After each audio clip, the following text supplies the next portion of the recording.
Bueno, pues como bien decía, mi nombre es Borja Osés. Yo creo que algunos o algunas de las aquí presentes ya me conocen, pero bueno, pues eso, soy Borja Osés, eso debo empezar diciendo. Y por hacer un poco historia, bueno, me han preguntado a ver si me habían pedido algún tipo de currículum y tal, no me pidieron, si no lo hubiera mandado, hubiera tenido que hacerlo porque nunca creo que he hecho un currículum y bueno, pues lo habría hecho gustosamente y lo habría mandado, por supuesto. Mi contacto con el deporte y mi contacto con el área del dopaje y del ámbito antidopaje, las dos cosas. Voy a hablar de dopaje y de antidopaje. A día de hoy soy jurista, soy abogado, soy persona que está vinculada con el derecho del deporte desde hace más de 20 años y con carácter previo pues fui deportista. Entonces, bueno, pues en mi caso hay una mezcla entre haber vivido esta materia desde el punto de vista del deporte y desde el punto de vista del ejercicio profesional, más allá de lo que es la práctica deportiva. En principio empecé practicando distintos deportes y bueno, acabé en una modalidad en concreto pues en el que destaqué, bueno, a un cierto nivel. Fui campeón de España, participé en campeonatos de Europa, campeonatos del mundo, fui élite relativamente a nivel mundial y bueno, y era deporte de alto rendimiento, de alto nivel y por supuesto era sometido a controles de dopaje. Esa es una visión como deportista, ¿no? Es decir, primera visión como deportista o primera pregunta. ¿Tuviste la tentación de doparte? Sí, por supuesto, no lo admito, tuve la tentación de doparme, porque doparse funciona, os lo anticipo. Primera cuestión importante, doparse funciona. Y es razonable que la gente se dope, porque doparse funciona. Y oigo silencio, y esto es importante. Porque hay veces que la gente no se da cuenta que doparse tiene unos resultados extraordinarios. Lo que pasa es que está prohibido. Pero doparse es una opción legítima. Trampa, pero legítima. Entonces, primera cuestión, yo tuve la tentación de doparme, por supuesto, igual que la tienen muchísimos deportistas. ¿Qué me pasó en mi caso? Que no opté por doparme. ¿Por qué? Pues porque tenía un entorno muy bueno, ya incorporo un primer elemento importante, que es el entorno, en el cual pues me guió, es decir, tuve la suerte de toparme en mi vida con una persona que se llama doctor Kepa Lizarraga, que me orientó durante toda mi carrera estupendamente, y me dijo, Borja, este no es el camino, tienes que ir por otro camino, tu futuro en la vida es otro, no te compliques la vida, pero a mí me podía llamar la atención doparme, porque es que, insisto, doparse funciona. Yo veía que deportistas con los que yo competía, que probablemente, como luego el tiempo demostró, recurrían a sustancias dopantes, su rendimiento incrementaba, obtenían mejores resultados, me ganaban.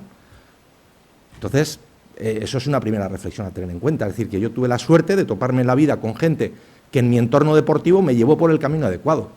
Igual otras personas pues no han tenido esa suerte o esa posibilidad, ¿no?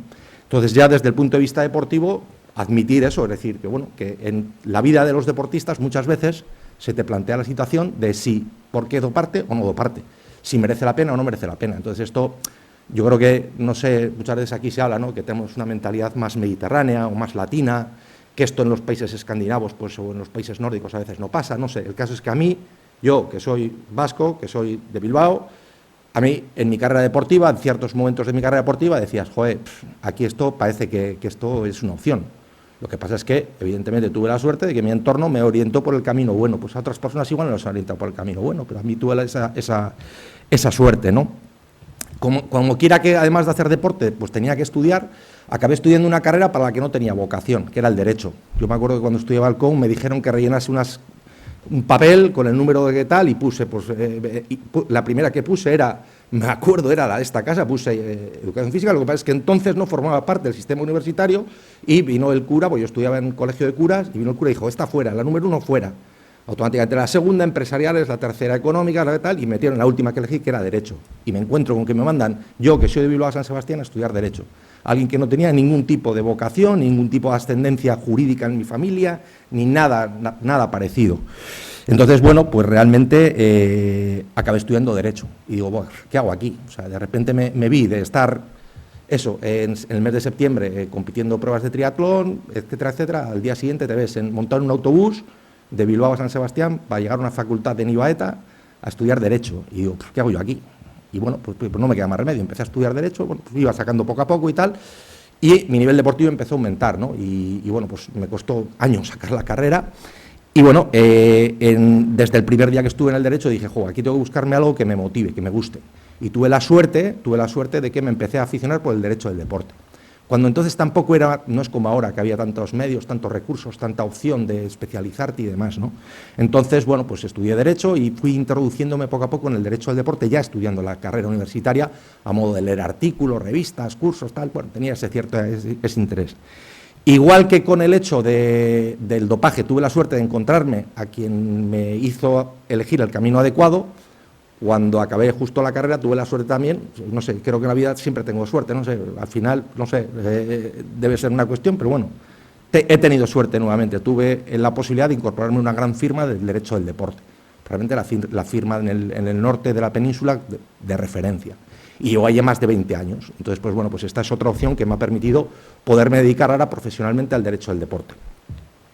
Y en relación con dentro del derecho del deporte, por supuesto, he trabajado el ámbito de la lucha contra el dopaje, en distintos ámbitos y en distintas condiciones y en distintas circunstancias. De todo lo que les voy a hablar seguidamente, de manera distendida, coloquial, les voy a dar, por supuesto, pinceladas jurídicas, pinceladas de carácter legal, normativo, etcétera, etcétera, y algunas reflexiones personales que creo que, bueno, suele ser de interés conocer, ¿no? Lo que les voy a exponer es mi percepción personal, que no tiene por qué ser la suya, ni tiene por qué ser la adecuada, ni tiene por qué ser, es decir, es mi percepción personal. Por tanto, si algo de lo que voy a decir a alguien de los presentes no le gusta, pido anticipadamente disculpas. O sea, esto yo creo que es importante.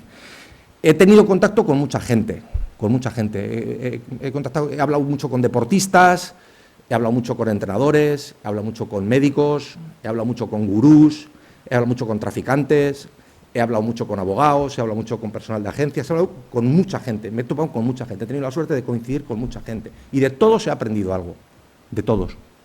Todos te aportan algo, todos al final tienen una visión y creo que de cada visión de cada persona te aporta cosas interesantes.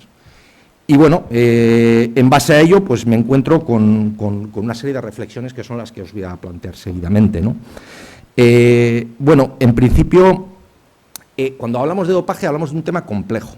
Hablamos de un tema complejo porque entran encima de la mesa distintas cuestiones, ¿no? Algunas, por eso, vinculadas a la salud, vinculadas a los principios éticos del deporte, o sea, es una mezcla terrible, ¿no? Y es una mezcla terrible que genera un fenómeno desde hace muchos años que es la lucha contra lo que se considera que es una lacra. Y hasta ahora ha estado muy orientado al deporte de competición, pero veremos ahora cómo esto no se debería quedar solamente en el deporte de competición. Me llama mucho la atención, la verdad es que tengo la desgracia que acabo de llegar de Madrid y no he escuchado todas las jornadas, por tanto igual puedo llegar a ser reiterativo de cuestiones que se han ido exponiendo a lo largo del día, ¿no? Pero una de las cosas curiosas que a la gente le llama la atención es que el hecho de luchar contra el dopaje es una cosa universalmente aceptada, es decir, o sea, nadie cuestiona que el dopaje es algo que está mal y que hay que luchar, es decir, es algo universal. Esto es curioso porque hay muy pocas cosas que en la totalidad de países del mundo estén de acuerdo, es decir, y esta es una de ellas. No sé, a modo de ejemplo podría decir, pues no sé, que el adulterio hay en países donde es delito y en otros no. En España creo que lo fue hasta mediados hasta el año 1970 y algo, es decir, hay figuras que podríamos debatir si el adulterio debería ser delito o no. El dopaje nadie cuestiona que es delito, nadie cuestiona. Entonces, es curioso, es decir, que el dopaje es algo que, bueno, que yo no sé si de una manera ciertamente forzada o por una serie de reflexiones se ha llegado a la convicción de que hay que luchar contra el dopaje. Pues bien, perfecto, no queda otra, vamos a luchar contra el dopaje. Y normalmente se invocan dos motivos, ¿no? Siempre cuando hablamos de, bueno, ¿y por qué se lucha contra el dopaje? Siempre fundamentalmente se suelen dar dos motivos, luego hay quien se suele descolgar con un tercero. En los principales es los temas de protección de salud de los deportistas y el tema de infracción de las reglas del juego. Y luego añado un tercero, y es que me suelo encontrar con muchos deportistas que dicen que además de todo eso, además de que es una infracción de las reglas del juego, además de que es un problema para la salud, se les genera un lucro cesante, un daño emergente. Es decir, es que se ha dopado y me ha impedido ganar a mi dinero y demás, ¿no? Yo siempre les respondo lo mismo, le digo, eso es porque tú quieres, porque existe una figura desde el año 1980 y algo que se llama la responsabilidad civil contractual, extracontractual, que está en el artículo 1902 del Código Civil, que dice que el que por acción o omisión causado daño a un tercero vendrá obligado a resarcirle, a indemnizarle y a compensarle. Pues es muy sencillo, si tú entiendes que alguien se ha dopado y te ha generado un daño, denúnciale. y reclámale los daños. O sea, que eso también es una cuestión que ningún deportista de momento ha entrado por esa vía, ¿no? Desde el punto de vista de la salud, importante, vale, la salud. ¿Qué pasa? ¿La salud solo de los que participan en competiciones? Porque a día de hoy, y yo creo que esto es algo ya admitido, cuando en el Levante español detectan una red, digo Levante español porque la mayoría de las operaciones de tráfico anabolizante, no sé por qué, pero siempre tienen como foco localizado el Levante español, en la mayoría de los casos, a las pruebas me remito, suelen ser grandes dosis, millones de dosis de anabolizantes. Evidentemente, ni aunque diesen una dosis con cada licencia a un deportista federado, se llegaría a asumir todas esas cantidades que detectan o que decomisan.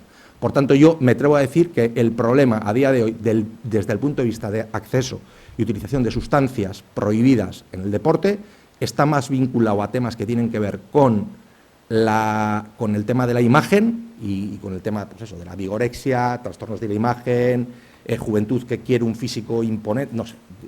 Creo que todos los presentes saben a lo que me estoy refiriendo. Eso es más, cuantitativamente es mucho más en volumen que todo lo que tiene que ver con el deporte de competición. Lo que pasa es que el deporte de competición pues tiene un retorno mediático que es el que es, ¿no? Es decir, ha quedado campeón del mundo y se ha dopado, ha batido no sé qué récord y se ha dopado. Evidentemente eso tiene más que cuando vas a las, no sé, a las discotecas. No es que yo frecuente mucho las discotecas, pero no sé, siempre que dan imágenes de discotecas salen unos chavales con unos brazos y unos pectorales y unas masas musculares que digo, hombre, caramba, esta gente podría estar compitiendo y tal. No, su obsesión es ir a los gimnasios para lucir su cuerpo, ¿no? Entonces, evidentemente, esto es una realidad que nos estamos encontrando ahora que hablamos de salud, porque, es decir, y esto es un llamamiento que hago a todas las administraciones, preocúpense de esta auténtica lacra que no es el dopaje en el deporte de competición, sino que es cada vez más gente joven, están los gimnasios llenos, se están detectando millones de detecciones de dosis en operaciones, que muchas veces de mercados clandestinos, etcétera, etcétera, y yo creo que hay que hacer un esfuerzo por centrarse ahí. Y sin embargo, a día de hoy seguimos muy focalizados todavía en el dopaje, en el deporte de competición tradicionalmente, ¿no? En este caso, el tema de lo que venía a denominar imagen, salud, gente joven, musculación, trastornos de la imagen, esto es un problema y esto va a haber que acabar acotándolo y va a haber que acabar teniendo políticas de prevención y de control y de sensibilización y demás, porque es necesario. Es decir, si estas sustancias son nocivas, como dicen que son, algunas las ponen como sustancias altísimamente peligrosas. Entonces, pues bueno, en estos casos no quedará más remedio que las administraciones, al igual que tienen políticas de control en el deporte convencional de competición, pues implementen algún tipo de medidas, ¿no?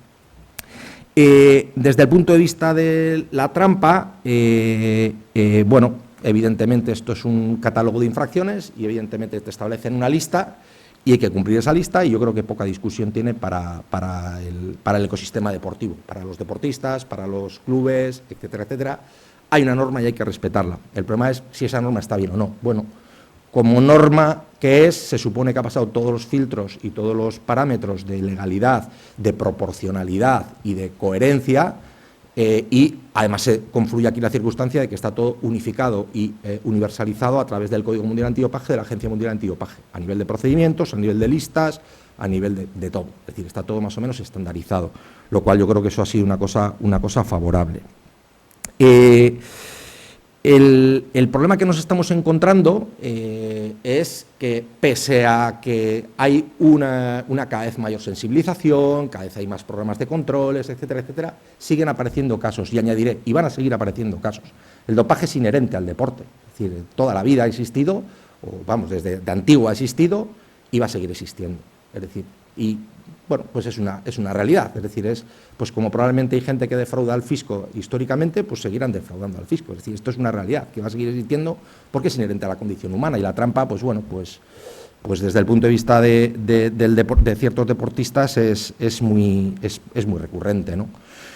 Cuando se habla a veces de sensibilización, a veces me encuentro, ¿no? Desde un punto de vista, yo no soy sociólogo, ni pretendo serlo, no soy psicólogo, ni pretendo serlo, pero sí que es a veces cuando hablas con un deportista, y buena prueba de ello es los muchos casos que están apareciendo en países del tercer mundo o de deportistas que provienen de países del tercer mundo, de circunstancias o situaciones personales delicadas, es que, claro, hablar con un deportista y decirle que no se dope es muy fácil cuando se lo dices desde una vivienda en el centro de una gran ciudad, con 3 habitaciones, 2 cuartos de baño, todo exterior, garaje trastero, coche de alta gama, vacaciones en Ibiza, etcétera, etcétera, y si quieren sigo, buenos restaurantes, una vida satisfactoria. Esto es muy fácil decirse a una persona que igual es de un pueblo de Marruecos, ha venido debajo de un camión y tiene más hambre que el perro un ciego. Y tiene 8 hermanos. Esto hay que saberlo. O ir a Kenia, es decir, yo he estado en Kenia, he estado tiempo en Kenia, estuve un periodo en Kenia conviviendo con los mejores atletas del mundo, en la zona del Lorret, en el Valle del Rift, y te das cuenta lo que es aquello, y dices, hombre, caramba, a esta persona que su vida le da igual, que le metas 4 años de sanciones, que le da igual, que le digan que va a salir en una lista de Athletics Integrity Unit, le da exactamente igual. Lo que ha venido aquí es a sacarse un jornal, porque este jornal le va a solventar la vida suya y probablemente de su mujer y de sus hijos. Entonces, a veces el trasladar el mensaje es muy fácil desde el punto de vista de impartir moralina, pero tenemos que saber que hay gente que lo va a recibir, que le va a dar exactamente igual, porque en su vida hay mayores problemas que lo que es el que le puedan cazar habiendo consumido sustancias. Esto lo digo a modo de reflexión, es decir, no es que esté justificando a la gente que se dopa, que doparse en ningún caso tiene ninguna justificación, dicho sea de paso, es decir, no estoy haciendo una apología de que entiendo que haya gente que se dope, lo que digo es, hombre, no es lo mismo que alguien que vive en Pozuelo de Alarcón en la finca, que tiene la vida resuelta y que, no sé, es decir, no entendería que esa persona se meta en un lío de dopaje, pero evidentemente es más fácil que una persona que tiene una condición y que proviene de un entorno complejo y complicado, pues que en un determinado momento caiga en esa lacra, ¿no? Por otro lado, creo que hay mucha hipocresía en relación con el dopaje. Hay una hipocresía terrible, terrible. Yo a veces alucino. Yo es que hay veces, por eso decía que me ha aportado mucho hablar con traficantes de sustancias dopantes. Me ha aportado porque ellos me hacían una reflexión importante. Me hacían una reflexión muy curiosa y es interesante porque, claro, te dicen, joder, yo que he vendido a esta gente y tal, dice, joder, hay una cosa que no entiendo y es un mensaje muy interesante porque viene a decir, dicen, claro, el caso es que, fíjate, aquel chico o aquella chica que le vendí, que le calzaron y tal, le metieron 4 años, fíjate, joder, está defenestrado o defenestrada, no lo quiere nadie, está abandonado, pasó del cielo al infierno y tal. Dice, y otros que han hecho lo mismo, pones Eurosport y están presentando la televisión. Pones un equipo ciclista de una compañía de teléfonos y le hacen un homenaje. O sea, ha hecho lo mismo. Entonces, siempre cuento una anécdota, es decir, joder, yo he llegado a ver a las fuerzas y cuerpos de seguridad del Estado yendo a un piso de la calle Zurbano a abrir una nevera del doctor difunto Merino Batres, anatólogo famoso, sacar bolsas, una que ponía Valpiti, y ese mismo cuerpo, que coge una bolsa que supuestamente era ese deportista por el cual le sancionaron en Italia, el día que abandonó su carrera le hicieron un pasillo de homenaje. Es decir, los mismos que van a sacar la bolsa de sangre a una consulta ilegal o que estaba haciendo una práctica ilegal, luego están haciendo un pasillo de homenaje a esa persona a la que pertenecía la bolsa de sangre. Como parece que solo estoy hablando de fuera de Euskadi, diré que no, que eso, el problema también es trasladable a Euskadi. Es muy trasladable a Euskadi, es decir, a veces creemos que somos distintos, no, a veces no somos distintos, a veces somos exactamente iguales para lo bueno y para lo malo. Ad exemplum, pleno del Ayuntamiento de Bermeo del día 29 de julio del año 2011. Pleno del Ayuntamiento de Bermeo de la fecha referida. Apoyo unánime, moción unánime, municipal. Ahora diré que 2 grupos conforman ese pleno, ese plenario, de apoyo a la trainera municipal, cuando encima de la mesa tenían la adquisición a un traficante en concreto de eritropoyetina recombinante humana, con los correspondientes envíos, los correspondientes pagos a través de la tarjeta del club y demás. Estos 2 grupos políticos, Euskal Herria Bildu y el PNV, conocedores de esto, participan haciendo un apoyo a la moción a favor de la trainera municipal de ese municipio. no pensaban, oye, ¿cómo vamos a apoyar a alguien que ha comprado EPO con la cuenta del club? Datos palmarios, probados, datos no incuestionables, no hay presunción de inocencia, son onus probandi, encima de la mesa, con documentos, y sin embargo aprueban. Entonces, hipocresía. ¿Ahora entendéis lo de la hipocresía? Esto es mucha hipocresía. Un equipo ciclista que ha hecho bandera de país, ¿cuántos positivos arrastra o ha arrastrado? Seamos sensatos, esto es una hipocresía. Es decir, cuando miramos a veces decimos, joder, fíjate los rusos la que han liado. Joder, fíjate cómo está el tema de los indios ahora, que esto siempre es lo mismo, los rusos, los indios y ahora los keniatas. Siempre lo mismo. Pero nunca hablamos de nosotros, es mejor hacer exocrítica que autocrítica. Yo lo entiendo. Entonces, creo que a veces es interesante, como decía el viejo proverbio, quien no conoce su historia está condenado a repetirla. Entonces, yo creo que es interesante el saber que esto genera una auténtica, digamos, una aberratio socialis, que se dice, ¿no? Es decir, por un lado tengo gente que ha sido sancionada por dopaje y, joder, se les sigue tratando como estrellas, y tenemos una persona, se me viene a la cabeza Marta Domínguez. ¿Alguien sabe algo de Marta Domínguez? ¿Dónde está Marta Domínguez? ¿Qué ha sido de Marta Domínguez? El metro, sí, y estuvo de guardia de seguridad en el AVE en Palencia, etcétera, etcétera. Pero absolutamente lapidada, no ya pena de telediario, que la pena de telediario es que digan que en los medios de comunicación, no. Es decir, alguien que ha hecho trampa, sí ha hecho trampa como otros, pero otros están tal, entonces eso, ¿no? Además, añado otra variante desde el punto de vista sociológico, y es que además, yo creo que existe una gran desconfianza sobre los méritos y logros deportivos de muchos de nuestros ídolos, de que se hubiesen conseguido de manera limpia. Y esto es otra importante reflexión. Es decir, gran parte de nuestros ídolos y de nuestras ídolos que han obtenido resultados increíbles, campeonatos del mundo, grandes logros, grandes eventos y tal, los han conseguido limpios. No, es que no les han cogido, ya, pero vamos a conocer la verdad. Porque claro, es decir, al que le han cogido, ya, pero es que han hecho lo mismo. O sea, si vamos a la verdad absoluta, han hecho lo mismo, que es infringir las normas. A unos las han cogido y a otros no, pero han hecho exactamente lo mismo. Entonces, yo creo que existe, durante un amplísimo periodo, yo creo una general desconfianza hacia lo que son los logros de muchos deportistas. Yo creo que eso es una realidad. Tenemos grandes deportistas haciendo campañas de publicidad, etcétera, etcétera, campeones olímpicos, etcétera, etcétera, donde los que yo creo que hay una sombra de sospecha, y esto favorece poco porque al final da la tentación, yo creo que a mucha gente decir, joder, si a este no le cogieron, igual no me cogen a mí. Por tanto, igual, volviendo al principio, doparse es una opción. Si lo hago bien, igual no me cogen. Entonces, esto es una variable importante, ¿no? Otra de las cuestiones es que, afortunadamente, la lucha contra el dopaje ha evolucionado mucho, a mejor. Cada vez hay más estructuras que luchan contra el dopaje, hay más empresas, hay más organizaciones, hay más... en general, el ecosistema de lucha contra el dopaje cada vez es mayor.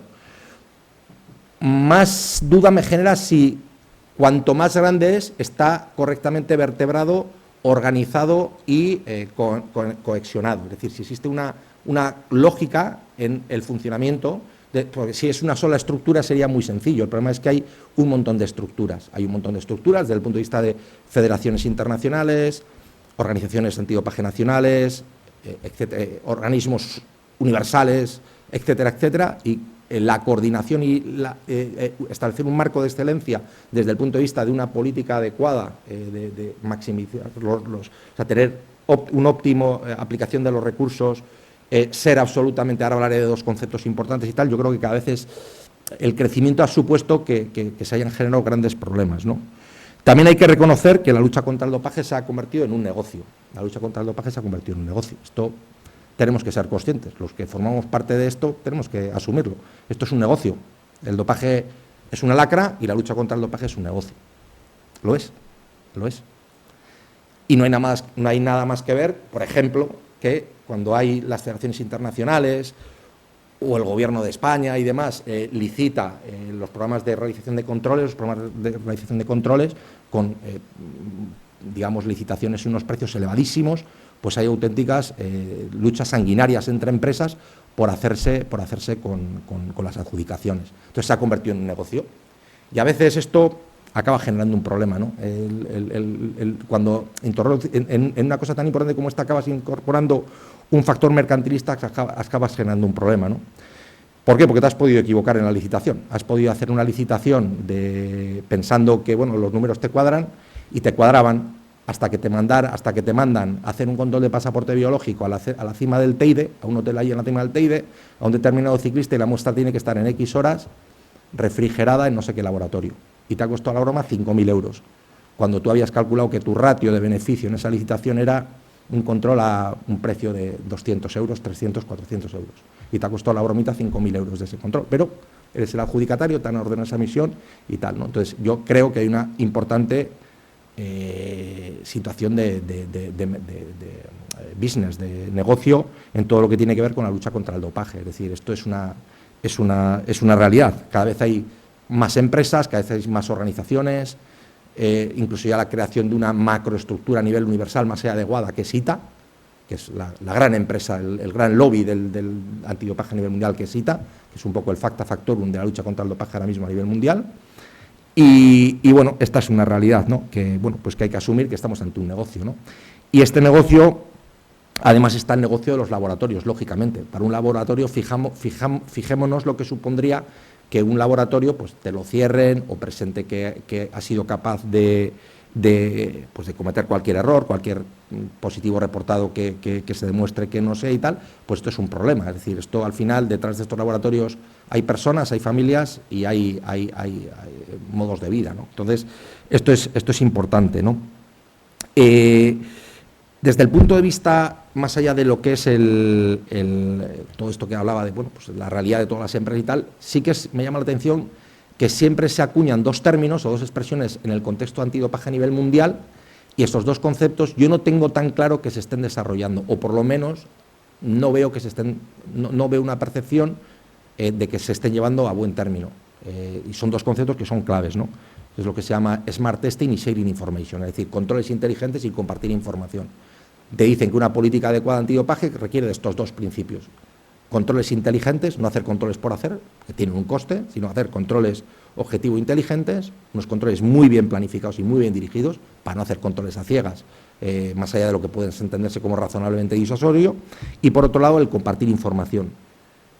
Pues bien, en mi modesta opinión, en muchas situaciones que percibo, y es una percepción, es decir, que igual estoy totalmente equivocado y ojalá esté totalmente equivocado. Muchas veces veo que los controles antidopaje es cumplir unos números, tengo que dar unos números, tengo que hacer no sé cuántos controles de pasaporte, no sé cuántos fueras de competición, y los hago, pues eso, por cumplir unos datos. Eso es una realidad. ¿Eso es un control inteligente? Bueno, pues igual en algunos casos los controles se podrían afinar más o hacer de una manera mucho más adecuada, ¿no? Y luego lo de compartir información, teóricamente sería deseable que todas las organizaciones comparten información. ¿Pero qué ocurre? Incorporo otro nuevo concepto, que es el concepto de desconfianza. En todo lo que tiene que ver con la lucha contra el dopaje existe una gran desconfianza entre muchos actores. No sé si por recelo, si por tema de protección de datos, si por tema de que se cree que todo el mundo que gestiona información es corrupta o es gente que no atiende a criterios o estándares de ser honesto y demás, pero el caso es que yo creo que muchas veces no se comparte información, hasta el punto que se dan situaciones donde le cogen a uno y dicen, joder, le llevamos tiempo siguiendo, le lleváis tiempo siguiendo y no avisáis para haberle hecho controles objetivos, etcétera, etcétera. O sea, muchas veces yo creo que falta esa comunicación o esa interconexión entre agentes que luchan contra el dopaje, fundamentalmente agencias, fundamentalmente organizaciones o entidades que tienen a deportistas pues eso, ¿no? que merecen un seguimiento especial o pormenorizado. También es cierto que el uso de sustancias dopantes, pues, que tampoco está exclusivamente vinculado a lo que es el deporte de alta competición. Muchas veces hemos visto que en pruebas de carácter no recreativo, pero no con un interés de alta competición, pruebas cicloturistas, en carreras populares, en pruebas de monte, etcétera, de trail, pruebas de este tipo, sin haber una lógica desde el punto de vista de decir, oye, esto es el deporte de alta competición, esto son las máximas competiciones, sí que se ha detectado también la existencia de casos de dopaje, lo cual es un poco raro. Dices, pues, ¿qué necesidad tendrá la gente de meterse en esos berenjenales, ¿no? Pues bueno, porque yo creo que es inherente a la condición humana. Hay gente que quiere destacar, hay gente que igual no ve el peligro, o hay gente que, bueno, pues que realmente pues cae en esta tentación, ¿no? Desde el punto de vista de las grandes problemáticas jurídicas que se plantean, fundamentalmente se enfrentan en el ámbito en el que nos movemos en varias problemáticas. Una es la convivencia de lo público y lo privado. La convivencia de lo público y lo privado. Y lo voy a plantear desde el punto de vista de controles y desde el punto de vista de tramitación de expedientes.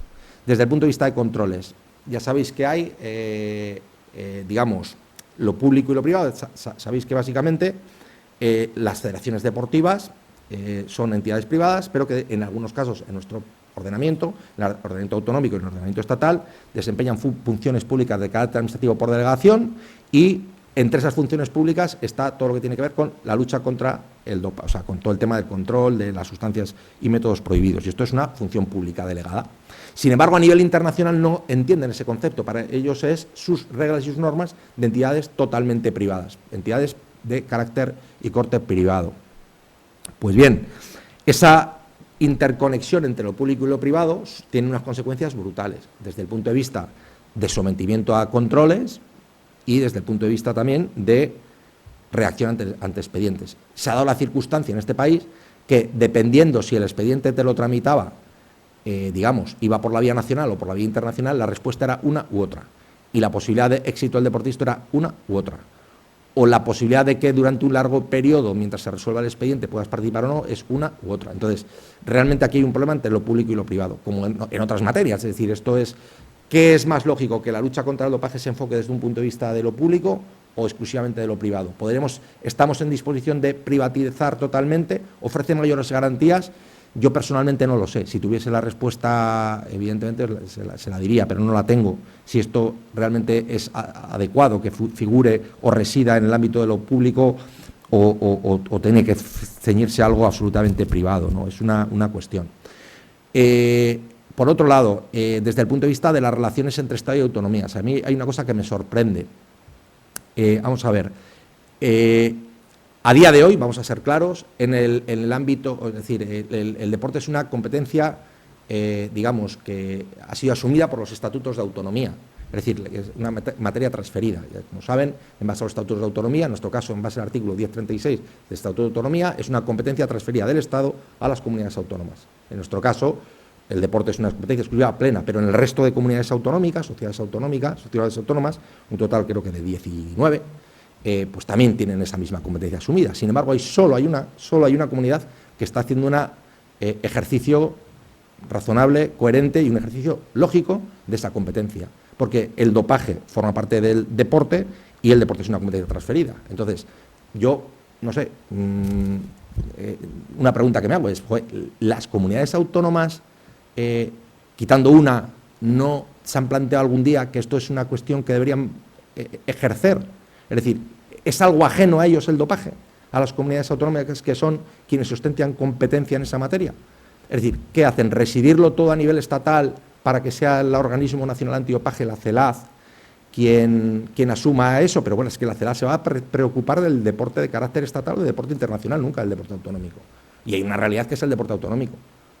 Por tanto, en mi modesta opinión, hay una gran dejadez por parte de los gobiernos autonómicos, por parte de los parlamentos autonómicos y por parte de todo el hecho autonómico en asumir una cosa que es una realidad que deberían haberlo hecho y no lo hacen.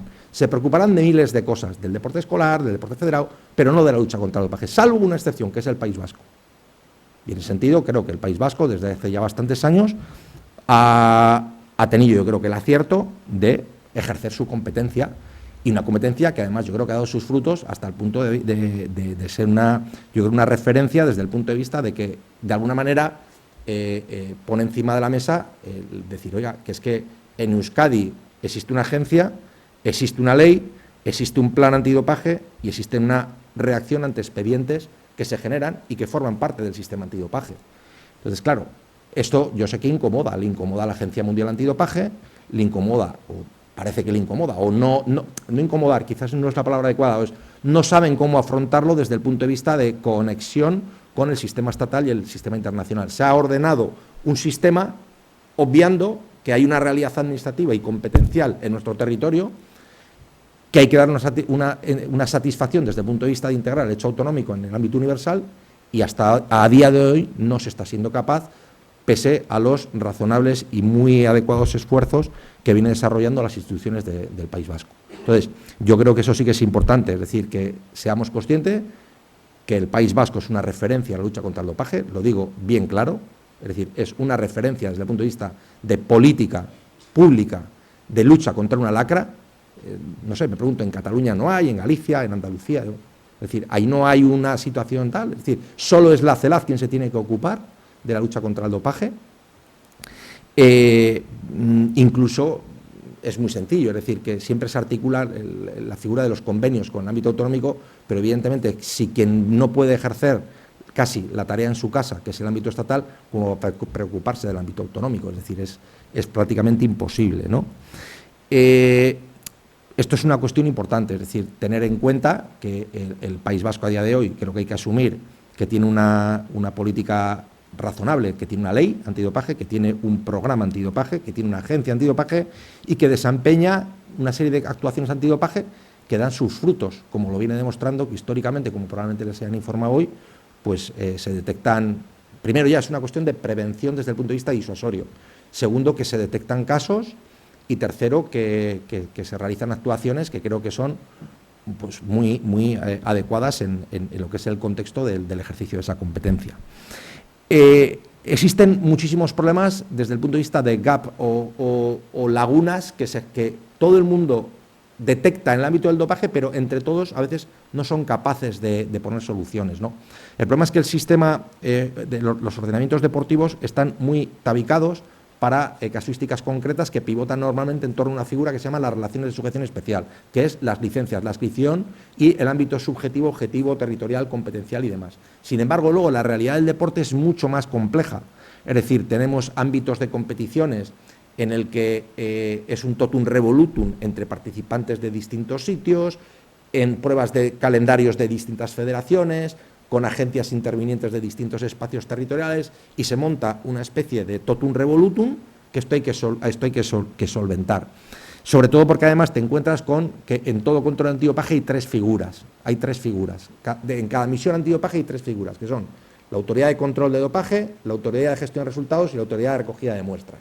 Entonces, estas tres figuras, en ocasiones te encuentras con que están haciendo un control en situaciones que pueden generar una problemática añadida si se detecta un caso de dopaje, en la medida que hay que remitirlo a otra agencia o a otro organismo antidopaje que puede recibir eso y entender que es competente o no es competente, y se habrá planteado un conflicto negativo de competencias, o en su contrario, que hay un expediente donde dos entidades se consideren competentes y generemos un conflicto positivo de competencias.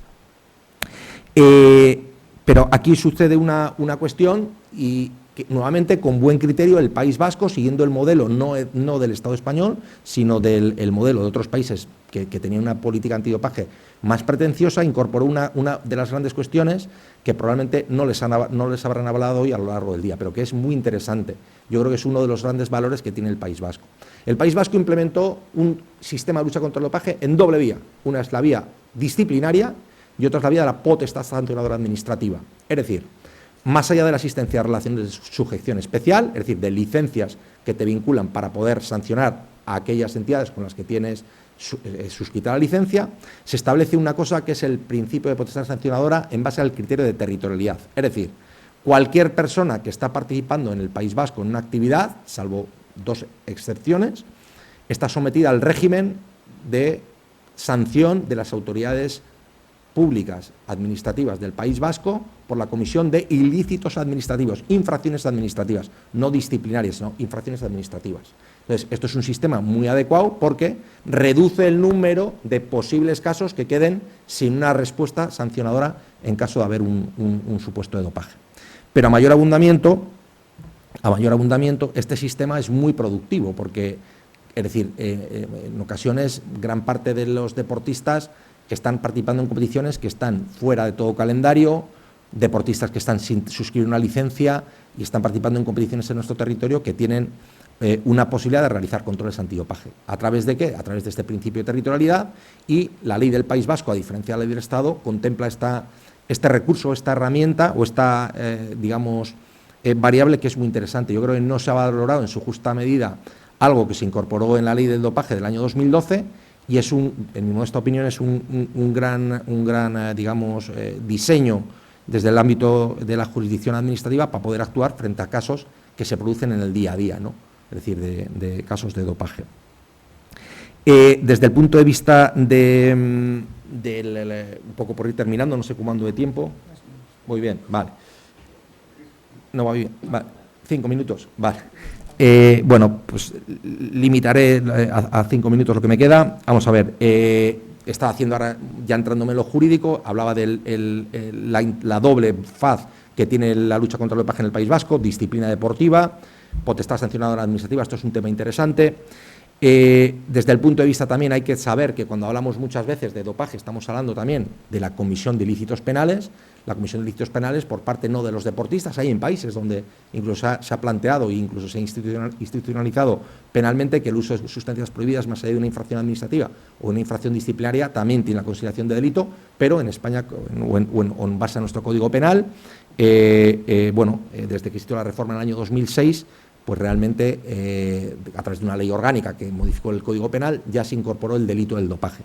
Y luego, fundamentalmente, el deporte tiene, ya saben, que dos grandes delitos asociados a la práctica deportiva, que es el match fixing, todo lo que es el amaño de partidos, todo lo que es la corrupción en amaños por apuestas y demás, y todo lo que tiene que ver con el tráfico de sustancias dopantes y todo lo que es facilitar todo el entramado de sustancias dopantes.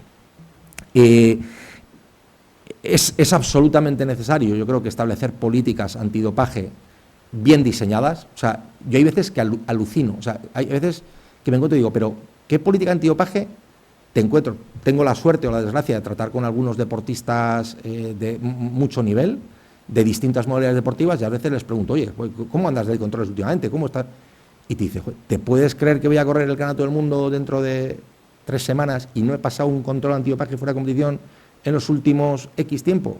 A veces mi pregunta es, ¿existe igual que los deportistas reaccionan de una manera muy airada contra sus compañeros cuando saben que se han dopado, lo cual incluso puede ser hasta entendible que reaccionen así, ¿por qué no reaccionan ante la realización de políticas antidopaje incorrectas de programas de planificación? Es decir, ¿tiene sentido que alguien destaque en el deporte cuando lleva no sé cuánto tiempo sin pasar control? Es decir, y no es una culpa suya, pero es decir, debería articularse sistemas por los cuales haya políticas antidopaje, es decir, por más que generen grupos de seguimiento, International Testing Pool, National Testing Pool, es decir, grupos de deportistas que están con un especial seguimiento, por más que existan, luego realmente se hace una efectiva práctica de controles de dopaje.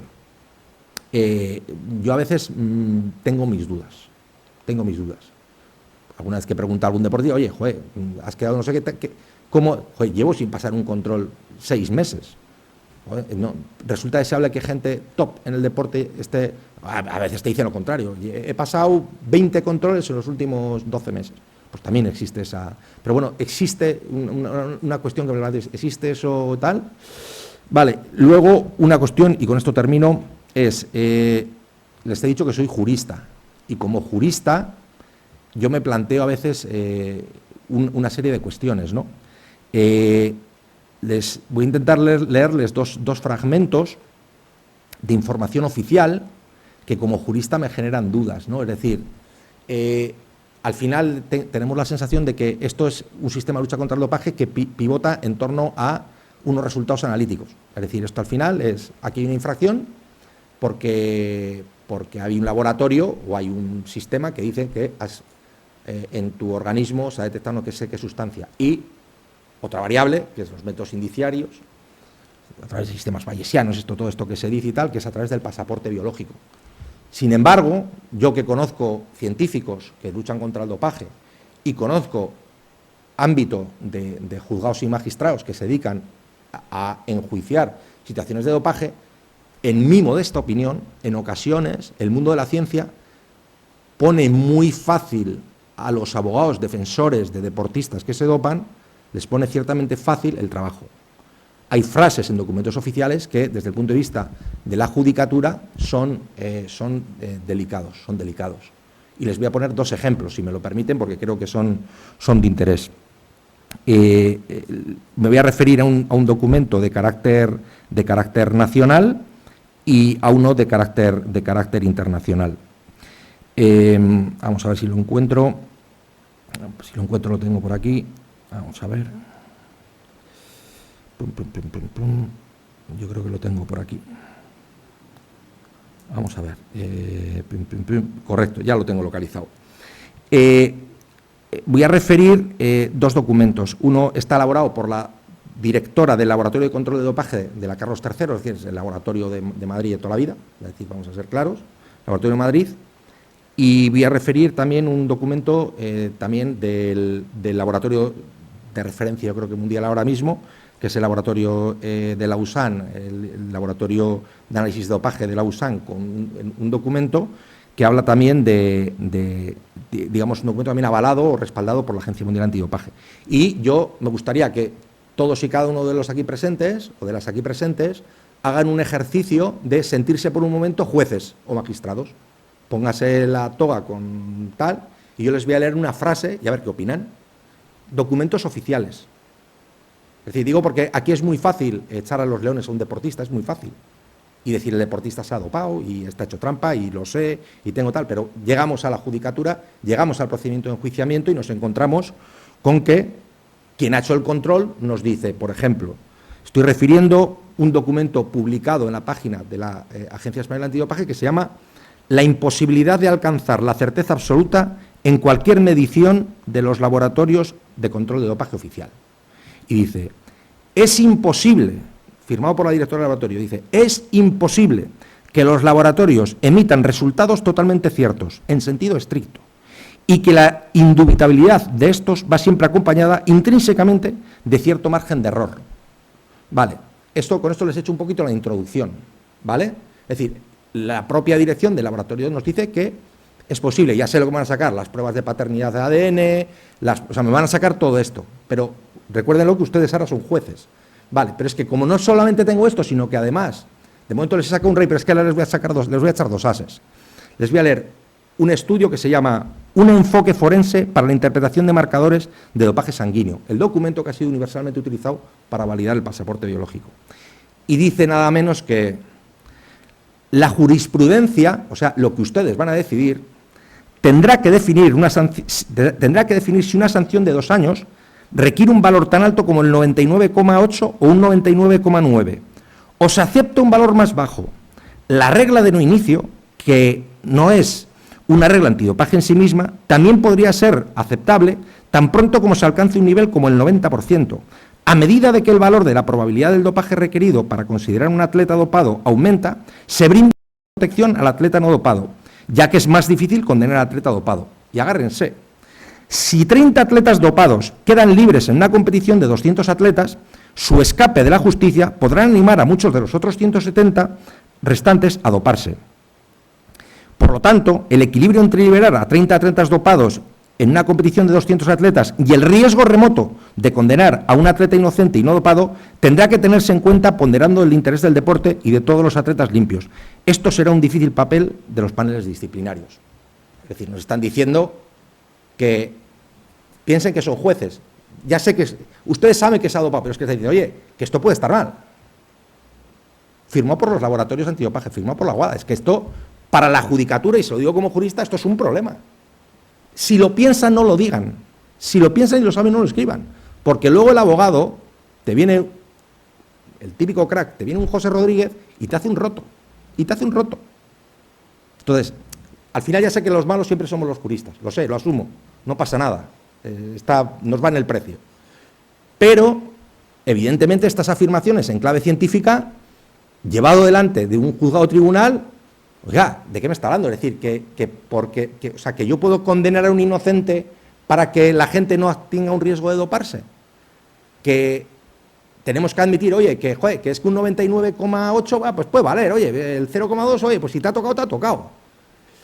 Son cuestiones complejas desde el punto de vista jurídico. Es decir, esto cuando te llega a un juzgado tribunal te puede decir alguien, oye, pero Es un tema complicado, ¿no? Y con este auténtico cóctel Molotov quería terminar. Muchas gracias.